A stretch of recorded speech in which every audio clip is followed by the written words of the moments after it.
Selamat datang di dalam program kami yaitu Rest Area. Haleluya. Saya percaya kita semua sudah diberkati dengan berbagai program dan juga topik-topik yang sudah diberikan. Dan hari ini adalah topik yang hot, yang panas dan luar biasa up to date. Iya kan? Nah, apa itu Rest Area? Ini adalah sebuah simbol bagaimana Bapak Ibu sekalian di dalam perjalanan kehidupan.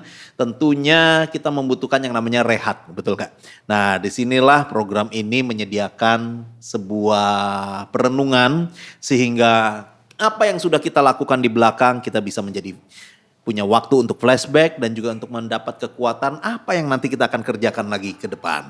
Kita juga membahas topik-topik yang sangat-sangat up to date karena kita melihat bahwa kita perlu merenungkan semua apa yang sedang terjadi, topik-topik yang sangat up to date ini dan mengambil bagaimana kita bisa mendapat pelajaran dari semuanya. Dan kali ini tema kita adalah bagaimana kita menghadapi yang namanya tren akun satir.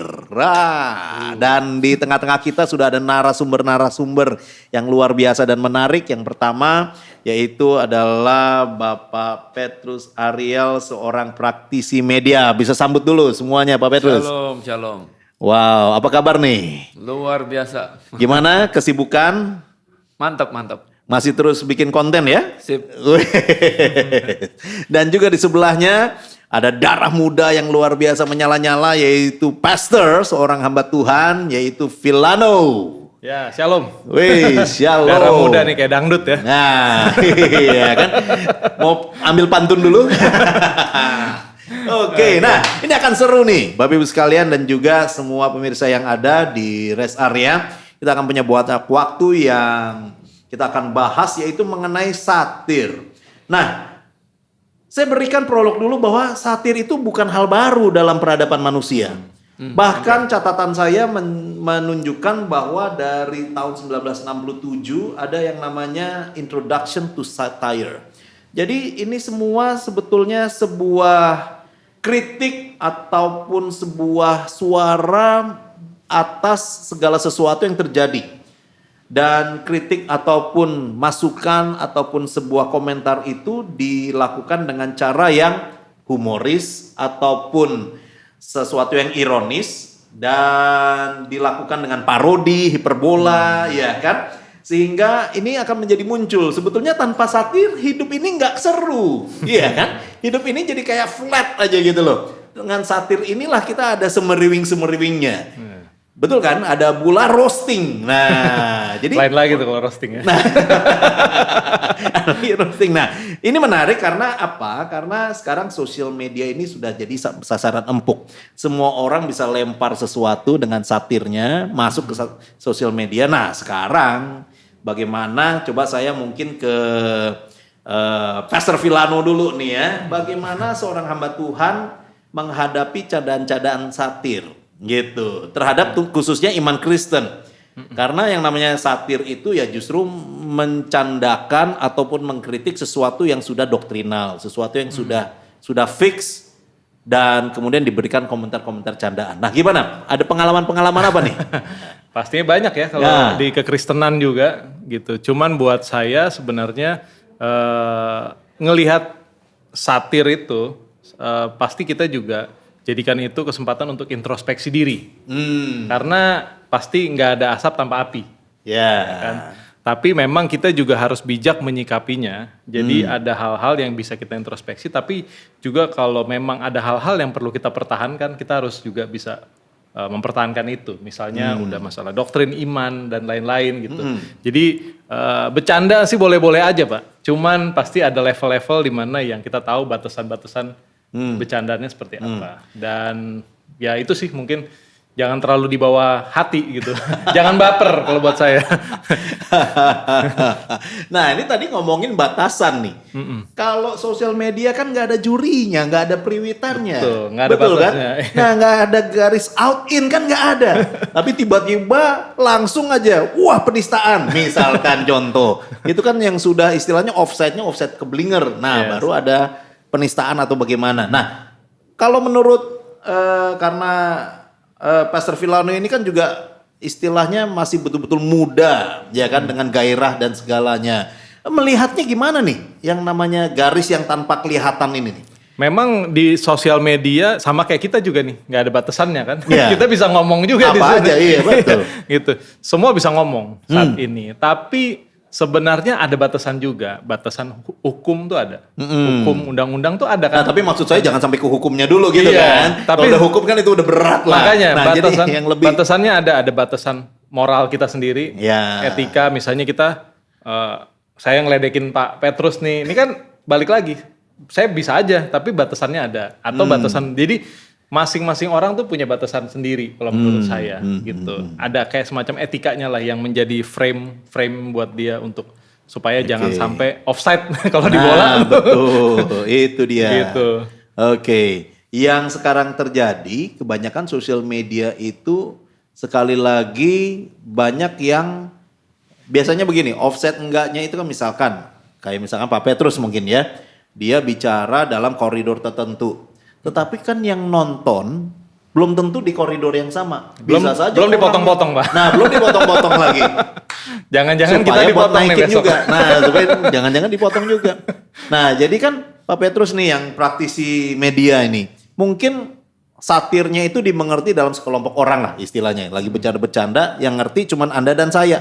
Tapi yang namanya sosial media kan seluruh jagat raya. Yang tiba-tiba, loh kok dia ngomong begitu, nggak kena nih sama gue. Malah, wah ini kurang ngajar nih. Nah, jadi satirnya nggak dapet, tapi pesannya malah nyakitin. Istilahnya gitu. Nah, gimana nih menyikapinya nih Pak Petrus? Ya, untuk hal ini terutama untuk kalangan pemirsa yang di Indonesia ini ya kan. Ini yang perlu kita hati-hati karena ada pasal-pasal yang sensitif itu digunakan untuk menyerang kelompok-kelompok yang dianggap minoritas begitu. Nah, itu kita harus hindari lah itu ya kan. Maksudnya begini. Jadi ini pesan praktisi kepada praktisi nih. Ya, Kita rooming. jadi kita untuk hal itu saya juga terus terang aja saya katakan bahwa ada hal-hal yang tidak fair. dalam Gimana nih maksudnya nih? Masalah hukum ya. Oh. Yang kalau kita lihat tuh kok berpihaknya pada mayoritas nih. Saya ngomong terus terang aja nih. Misalnya kayak begitu ya. Jadi akhirnya tuh kita nih merasa terzolimi, ya kan? Nah, untuk hal itu ya mau gimana lagi ya? Jadi kita ya sebagai yang minoritas, kita harus hati-hatilah dengan hal itu. Jangan sampai kita nyerempet. Jangan sampai sedikit. Jadi omongan kita tuh steril dari hal-hal yang demikian. Steril dari hal-hal demikian. Jadi udah.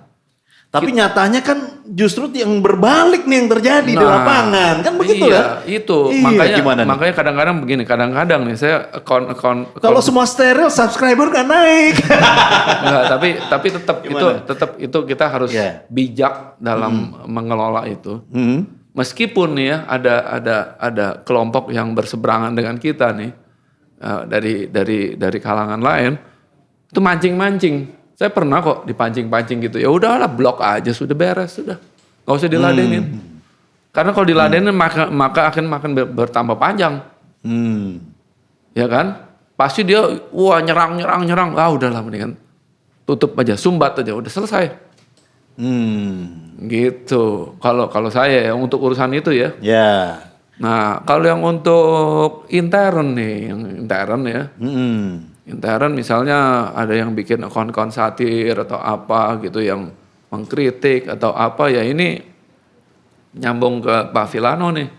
Gimana? Itu di dunia media sosial ini saya punya istilah namanya demokratisasi spiritual. Jadi yang artinya? Jadi saluran-saluran ketidakpuasan terhadap dunia spiritual, terutama di kalangan kita ya, saya nggak ngomong yang lain deh. Di kalangan kita sendiri, itu saluran itu tersumbat, ya kan? Kita ngomong mengkritik dikit di intern, dibilang kepahitan, dibilang ada roh kritik apa segala macam. Ntar ujung-ujungnya disuruh pelayanan pelepasan lagi. Nah, itu kan akhirnya karena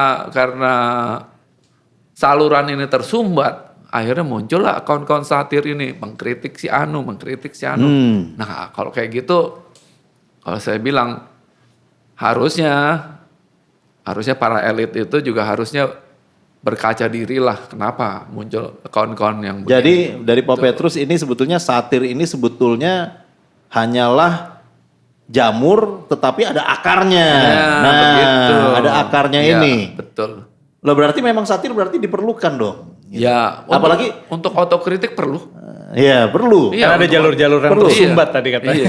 Makanya. Untuk pakai ini mungkin. Makanya. Nah makanya nih Pak Filano nih masalah yang begini-begini kan nggak mungkin tanpa emosi. Yes, Betul kan? Jadi betul. satir itu kalau tanpa emosi tadi Pak Petrus bilang ini memang diperlukan.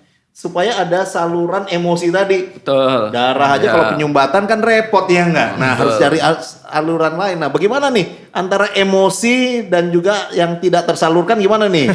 Pak Filano Ya, nih, kalau Bro Filano. emosi ini pasti masing-masing, Pak. Ya, kalau kita hamba Tuhan ya pasti harus bisa lebih kalem. Bisa menyikapinya dengan baik. Kalau hamba Tuhan sosmed bagaimana nih? Ya kadang-kadang setiap kita pasti diuji lah, ya. Misalnya dikritisi atau apa dengan satir, wah dia mobilnya baru lah atau segala macem gitu ya, atau banyak hal. Tapi menurut saya ya positioning sebagai hamba Tuhan pasti kita harus menanggapinya dengan penuh kasih juga. Gitu. Oke. Dan kita tadi pasti kan mungkin ada reason di balik ini kenapa sampai seperti itu. Buat saya sih sebenarnya sah-sah aja. Media ini kan semua bisa pakai gitu. Tapi mungkin sebagai hamba Tuhan saya ingetin jangan sampai jadi berbuat dosa. Itu aja yang paling penting. Oke, Jangan sampai dari bercanda-bercanda akhirnya jadi berdosa. Jadi berdosa. Gitu. Apalagi masuk penjara, nah lebih bahaya Aduh, lagi. lebih bahaya Jadi itu aja Nah sih. ini makanya kita tadi bicara mengenai semua satir ini muncul karena ada kalau tadi Pak Petrus bilang kalangan elit. Nah mungkin saya bisa terjemahkannya begini, satir itu muncul karena mungkin memang standarisasinya berbeda. Iya kan? Standar buat Pak Petrus standarnya segini. Misalkan kita angkat ke permukaan. Misalkan standar kelayakan dan kesejahteraan deh. Untuk Pak Petrus ya punya jam tangan, punya mobil segini itu memang standar misalkan. Tapi buat orang lain standar apanya kita aja masih naik beca. Nah kira-kira kan begitu. Masa yang ini begini, masa yang itu begitu. Nah karena apa? Karena mungkin memang standarnya sekali lagi. Standar di satu orang ya ketika dilempar ke umum itu bukan menjadi standar yang sama. Dan tentunya disitulah muncul salah satu satir. Nah gimana nih Pak Petrus sama Pak Hilal nih? Oh nanti satu-satu deh, satu-satu dulu. Saya bisa katakan begini, yang namanya ini ya kita bicara nih yang mengkritik misalnya pendeta hedon atau apa ya, ya kayak gitu-gitu ya. Ini kan balik lagi. Atau ini tadi atau kritik buat dia atau gimana? Begini, jadi kan dia tuh sebagai public figure, ya kan? Dia kalau dia menyandang gelar pendeta atau apa tokoh rohani itu kan dia public figure. Public figure-nya itu pantasnya tuh seperti apa? Nah makanya standar kan, Ya, standarnya tuh ya seperti itu, apa? nah, itu kan- Pantes ini dasarnya apa? Nah, betul itu dia. Jadi kita nggak bisa. Jangan emosi dulu nih Pak Petrus. Ini saya pakai kaos, pendeta kok pakai kaos? Nah iya, Nah, ya, panjang itu dia tadi standarnya, betul nggak Bapak Ibu semua ya kan? Standarnya itu apa? Nah gimana? Jadi nggak bisa standarnya dia itu, misalnya public figure sebagai pendeta itu disamakan dengan pengusaha. Oh, Wah, itu nggak match walaupun dia temannya pengusaha semua ya. ya. Nah sekarang begini, siapa yang menentukan standar itu? Nah betul kan? Nah gimana Pak Filam? Iya kan makanya. Gimana? Saya bilang standar itu beda-beda. Ah. Standar itu lain-lain. Jadi kalau di organisasi pasti ada aturan. Karena begini, Ada mohon maaf standar. ya, mungkin kalau di gereja atau di mana, Ada. pendeta adalah sesuatu yang harus dihormati misalkan. Betul. Tapi ketika dia masuk ke sosial media, dia juga harus bisa terima bahwa dia pun harus bisa dikritik ataupun bisa dikomentari, betul kan? Ya, udah jadi ranah publik Udah lah. jadi ranah publik. Nah, jadi gimana standarnya coba? Katanya Pak Petrus ini nggak boleh pendeta standarnya beda harusnya sama pengusaha atau gimana? Ya itu balik lagi sih kalau buat saya ke orang yang masing-masing. Kalau ngomong standar tuh tergantung. Kayak tadi saya bilang, saya di sini pakai kaos misalnya ya. Tadi bilang, wah nih pendeta nih kok nggak sopan banget gitu. Tapi yang kalau di mimbar kan saya nggak mungkin misalnya Ya. gitu. Nah jadi standar yang mana gitu, Iya. standar yang mana. Tapi memang pasti kita tahu lah karena di sini santai makanya saya berani pakai lebih santai. Nah Namanya juga rest area. namanya juga rest area, saya mau rest gitu kan gitu. Nah intinya sih tadi yang kayak Pak Denny bilang ya, kalau menurut saya jangan paksain orang pakai sepatu ukuran kita gitu. Dan mungkin kita harus belajar coba ngelihat dari sudut pandang dia juga. Kadang-kadang kita ngelihat dari kacamata kita, langsung kita judge. Itu pun menurut saya, kalau saya digituin ya udah gitu. Oke. Ya mau gimana lagi, buat saya ya jadi Jangan supen ya. Jadi masuk, jadi jangan baper lah. Nah. Ya mungkin kritik segala macam it's okay. Buat kita juga, mungkin kita nggak boleh terlalu pamer atau mungkin maksudnya nggak pamer, cuman ya namanya orang pengen membagikan kebahagiaan. Kalau nggak boleh posting serba salah juga kan. Betul. Gitu. Betul. Apalagi kalau pendeta dan juga pengusaha. Tapi buat saya menarik sebenarnya di generasi sekarang orang tuh lebih suka yang apa adanya. Daripada dibuat-buat supaya kelihatannya wah dia gimana gitu. Menurut saya apa adanya aja orangnya. Itu orang lebih natural. Anak generasi sekarang lebih respect sama yang kayak gitu. Iya. Gitu, Pak. Iya. Wah, ini menarik. Pak Petrus, kayaknya masih ada unek-unek nih mau keluar. Ayo, silakan. Nah itu yang dikatakan Pak Villano itu benar. Jadi apa adanya begitu ya. Tapi kembali lagi sosial pasti ada standarnya lah, ya kan? Sosial itu penilaian orang terhadap satu public figure itu saya balik lagi pasti ada standarnya. Baik yang negara yang udah bebas kayak di Amerika begitu aja, kalau udah flexing kayak begitu ya pasti mereka aja mengkritik loh. Mereka aja mengkritik, masa kita orang Asia malah jadi nggak bisa mau dikritik. Nah itu kan aneh juga kan. Nah itu yang saya bilang. Belum saya pakai perlindungan ya, jangan menyentuh Wah, biji matanya Allah, orang yang diurapi ya. Nggak boleh kritik kan dia. itu udah langsung menyumbat saluran komunikasi itu. Loh, tapi firman Tuhan loh itu loh. Nah, Abuse. firman Tuhan yang diabuse. Nah, jadi sekarang bagaimana atau ada nggak sih batasan orang mengkritik? Nah, ya kan kita balik nih. Sekarang kan ada nggak sih batasannya kalau gitu? Atau kita mau kritik ya seenak-enaknya aja? Karena standarnya juga kalau saya lihat ini masih double standard ataupun abu-abu. Tapi yang dipakai adalah kebebasan berbicara, demokratisasi spiritual. Ya. Ada nggak sih batasan untuk mengkritik? Batasan untuk mengkritik. Nah, ini pertanyaan yang bagus ya kan? Ya, kita harus memperhatikan pertama rambu-rambu hukum. Ya, bolehlah kita mengkritik tapi jangan menyebut nama tertentu atau organisasi tertentu. Sekarang mulai booming tuh begitu-begitu. Sekarang kalau kurang spesifik kurang seru. Iya, malah Tulis nama, begitu. pasang fotonya sekarang. Iya, baru itu ya. Nah, ini berarti berani dia. Nah, ini gimana? Kalau nggak bakal naik, Pak. Nanti urusannya akan berurusan dengan hukum kalau kayak begitu. Nah, itu pertama itu rambu-rambu hukum harus kita perhatikan terutama di medsos ya. Ada undang-undang ITE, ada undang-undang penistaan agama, ada undang-undang pencemaran nama baik. Ya, pencemaran nama baik. Ada apalagi perilaku yang kurang menyenangkan. Tidak menyenangkan, ya, pembunuhan karakter. Wah, itu macam-macam deh itu. Ya. Jadi itu kita harus perhatikan dan jaga. Dan kedua, Apalagi? ya pakailah kata-kata yang sopan begitu ya. Jangan. Kalau satir yang nggak mungkin sopan. Enggak maksudnya Nggak pedes dong kalau gitu. Maksudnya kata-katanya tuh jangan Harus level 5. jangan kata-kata yang makian atau kata-kata jorok atau apa itu ya jangan lah gitu. Itu yang mau kritik yang rada elit dikit lah gitu ya. Tapi kalau bagi saya ya, buat saya nggak tahu buat narasumber kawan-kawan semua, salah satu yang menjadi syarat mengkritik adalah kita tahu siapa dia. Betul. Dan fakta, Karakter ada dan faktanya. faktanya. Kadang-kadang kita nggak tahu, Iya. kita cuma ngelihat kulit, terus kita langsung judge. Betul. Di framing langsung. Dan di framing.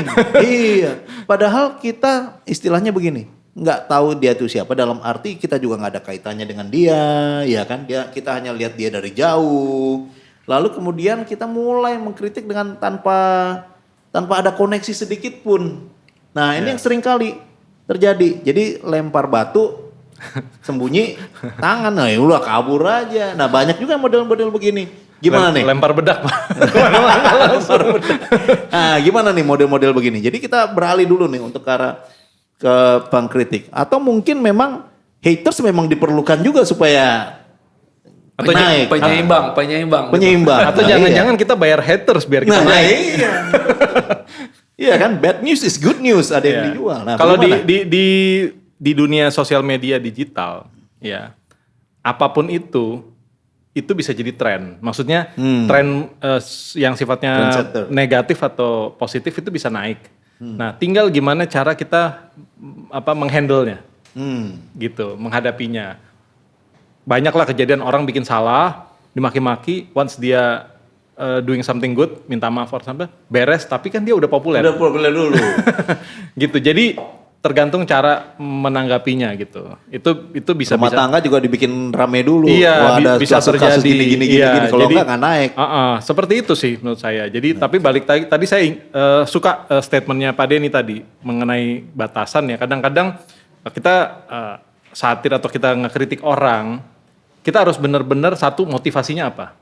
Motivasinya apakah kita mau membunuh nih orang, membunuh secara Yeah. karakter, ngejatohin, atau memang kita pengennya tuh membangun. Iya. Gitu. Firman Tuhan Makanya kan- harus tahu kenal dia. Iya dulu. makanya harus kenal. Iya. Bahkan Firman Tuhan bilang kalau misalnya bisa tegur 4 mata dulu lah. Betul. Kalau nggak dia masih nggak berubah ya boleh lah gitu. Cuman jadi itu dasarnya. Dan yang kedua memang kalau kadang-kadang nih suka nggak pakai fakta. Asumsi-asumsi terus dilempar ke publik Iya. seakan-akan jadi kebenaran. Dan hati-hati buat saya membunuh itu nggak cuma fisik tapi bisa membunuh karakter.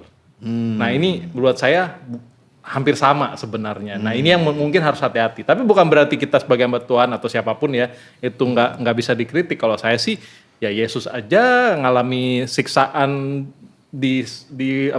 diludahin di segala macam dia nggak balas. Jadi ya pasti bukan buat nanti kita buat berantem gitu. Iya. Nah ini ada satu pertanyaan nih, mungkin pertanyaan salah satu yang terakhir. Kalau begitu Anda kan Pak Petrus, Bro Villano kan hamba-hamba Tuhan ya. Apakah memang menggunakan sosial media begini untuk pengabaran Injil? Ataupun istilahnya ya untuk memberi firman lah kepada umat? Atau justru menghindar? Atau bagaimana? Oh inilah ranah di mana standarnya berbeda. Kalau benar-benar mengabarkan Injil ya di gereja contohnya. Tapi kalau untuk masuk sosial media ya ini just for fun lah gitu. Atau memang benar-benar menggunakan sarana sosial media ini betul-betul untuk pengabaran Injil. Atau jangan-jangan dia bagus di sosial media doang, di kehidupan sehari-hari Nah nggak itu benar. dia maksudnya. Nah iya kan. Nah bagaimana nih? Dan apa tips? Bagaimana? Dan apa bedanya dengan mengumpulkan subscriber, followers jadi banyak, atau betul-betul mengabarkan Injil, atau memang dipakai itu semua? Bagaimana nih, Pak Petrus atau Bro Ya, Villano? kalau saya jawab begini, media itu salah satu sarana untuk mengabarkan Injil, ya kan? Bagaimana caranya mengabarkan Injil? Ya kita berbagai cara kan. Salah satunya satir. Berbagai cara itu apa namanya mengabarkan. Satir itu Bunga-bunga di pinggir jalan lah ya. itu mungkin ya kita perlukan untuk meluruskan satu ajaran atau apa, meluruskan aja gitu. Tapi nggak meluruskan juga sih Pak. Karena nggak ada ruang debatnya. kan begini loh, maksudnya kita bicara mengenai satu ajaran yang kayaknya nggak benar gitu. Nah kalau kita ngomong, kita counter ajaran itu dengan begini, itu kan bukan satir gak kayak gitu. Ya bisa. Ya kan kita kan counter supaya orang nih korban-korban dari ajaran ini jadi oh iya tuh salah tuh, jadi kita Itu positifnya. nah positifnya kan begitu ya kan, itu kan counter bukan satir dong. Ya kan. Nah saya sendiri sih bukan nggak ngikut, nggak pernah menyatir kan begitu. Itu biarin lah, kan mereka kan suka pakai fake account apa segala macam yang anonim gitu kan. Nah itu bukan ranah saya. Tapi kenapa mereka ada? Ya karena ada tentu mereka ada ketidakpuasan. Ada asap pada lah itu. api ya Pak. Nah kalau Bro Villano gimana? Apakah memakai ini semua? Buat saya sama, apapun medianya itu sarana yang bisa dipakai untuk buat memuliakan Tuhan. Kalau saya goalnya itu lebih memuliakan Tuhan. Artinya belum tentu saya pakai sarana itu khusus buat penginjilan, belum tentu. Tapi setidaknya ketika orang lihat kita pakai itu, apakah nama Tuhan dipermuliakan, mendatangkan damai sejahtera buat orang apa enggak? Gitu. Jadi ya kayak Paulus bilang kan, dia kalau sama orang Yunani dia jadi orang Yunani, sama orang Yahudi dia. Jadi bukannya bermuka dua, tapi setidaknya kita lakukan segala sesuatu yang bisa membangun lah. Jadi jangan sampai yang saya sih pakai lebih banyak buat fun, tapi juga kadang-kadang saya posting yang terkait firman juga. Cuman ya nggak terlalu serius banget khusus buat penginjilan yang gimana. Karena saya tahu teman-teman saya banyak, tapi mereka bisa ngeliat hidup saya dari situ aja. Dan sebisa mungkin itu bisa jadi berkat juga. Itu aja sih, simple buat saya. Ya, jadi bukan sarananya justru untuk, artinya gini, mempergunakan Injil justru untuk mempopulerkan nama sendiri. Wah, jangan malah numpang. Nah, numpang itu dia. Iya. Kalau saya buat hidup aja lah gitu. Maksudnya buat sekedar namanya sosial media, bersosialisasi gitu. Orang tahu saya siapa, seperti apa mereka nilai, seperti itu. Tapi ya jangan malu-maluin Tuhan juga. Nah, gitu. Itu dia.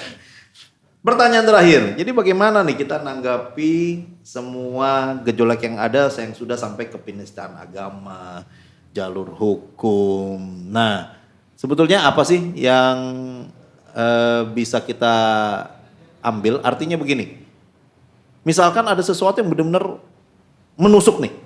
Bukan hanya menusuk tetapi juga sudah menghina, tetapi juga sudah melecehkan. Apakah kita, atau seperti tadi saya ambil nih, Pak Petrus bilang kalangan minoritas, tetap memprosesnya ke jalur hukum karena ini sudah masuk ke penistaan, atau bagaimana ranahnya di dalam sosial media ini? Pak Petrus nanti juga berbeda. Kalau saya pribadi, saya nggak mau berurusan dengan hukum lah, males ya ngurusin kayak gini-gini. apalagi saya tahu ini misalnya ada akun-akun atau ada statement-statement dari orang-orang tertentu yang mencoba memancing ke arah situ. Kalau kita mau perkarain bisa, tapi ya udahlah, saya males ngurusin kayak begitu ya. Tapi dasarnya adalah memang malas lah, nggak ada Udah waktu. malas lah ngurusin kayak begini. Bro Wilana? Kalau saya, ya maksudnya gini, apapun orang mau berusaha buat jahat atau apapun ya balik lagi. Ya dia nggak tahu apa yang dia lakukan, seperti Yesus aja. Ya udah jadi legowo aja. Tapi balik lagi, setiap tindakan ada konsekuensi. Mungkin sama sayanya nggak membalas, saya mengampuni. Tapi mungkin tindakan ada hukum, kalau ada yang dilanggar pasti kan urusannya sama Yang berwajib gitu. Nah itu kan nggak mungkin saya tolongin. Gitu. Wow, sebetulnya ini makin hot Bapak Ibu sekalian ya, pemirsa semua. Tapi kita harus dipisahkan oleh karena waktu. Dan kita lihat program-program ke depan pasti ada kelanjutannya dari sini. Karena kayaknya belum tuntas nih, iya kan? Nah, karena saya mau tanya juga, pernah nggak justru sebaliknya kita yang ngelaporin orang dan sebagainya, atau pernah dilaporin? Iya kan? Tapi oleh karena waktu, Bapak Ibu semua, kita harus berpisah dari program ini. Jadi terima kasih narasumber yang luar biasa, Pak Petrus. Terima kasih, bisa sapa terakhir, dan juga Bro Vilano, kita sampaikan goodbye ya. Selamat berjumpa di program yang berikutnya. God bless.